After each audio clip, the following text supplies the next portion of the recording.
আমার কত ভাই মরে গেছে, কত ভাই শহীদ হয়েছে, কত ভাই আমার সামনের পারে রক্ত দিছে।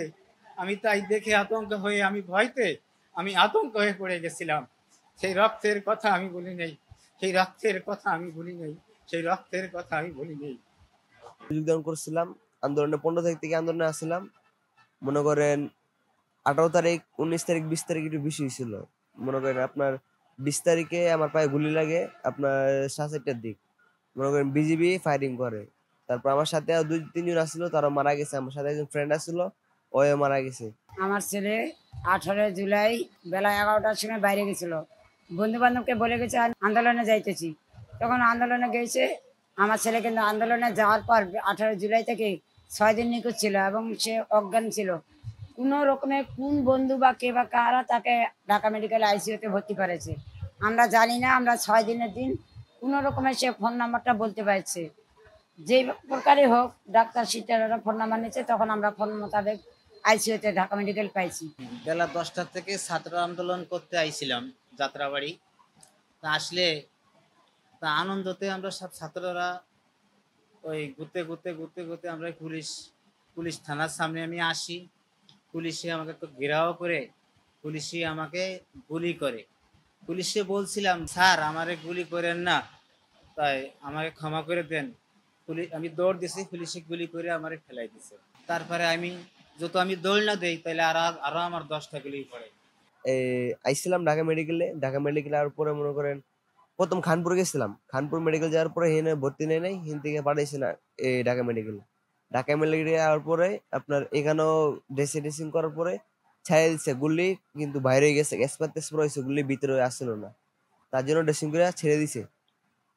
ছাড়ার পরে বলছি সপ্তাহে একবার আসার জন্য মেডিকেলে। সপ্তাহে একবার আইসি, আর পরে শুধু ড্রেসিং করে দিয়ে দিছে, আর প্রাইভেটেই সবকিছু করছি।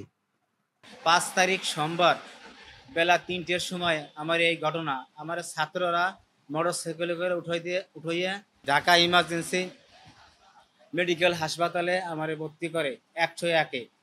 তা আমি আজও পর্যন্ত সকলেই চলে গেছে হাসপাতালের থেকে, কিন্তু আজ প্রায় 2 মাস হয়ে গেল আমি কিন্তু হাসপাতালের থেকে যাইতে পারিনি।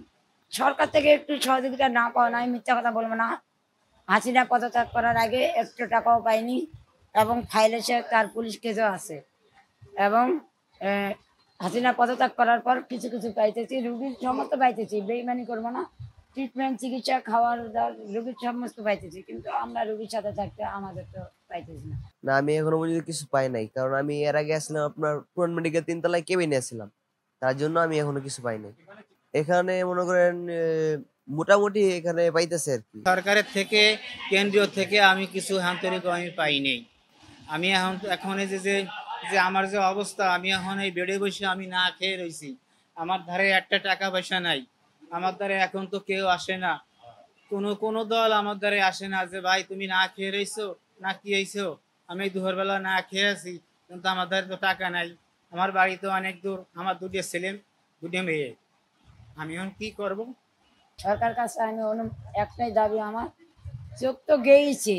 আমি মনে হয় আশা করি মানুষ বলতেছে দিই চোখের বদলে নাকি চোখ বিদেশের দেশের বাইরে গেলে চোখ পাওয়া যায়।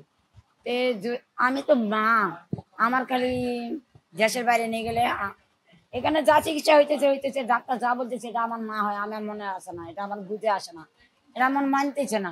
দেশের বাইরে গেলে মনে হয় আমার আশাটা মনে হয় পূর্ণ হতো, তখন আমি বুঝতাম যে আমার ভাগ্যের দোষ।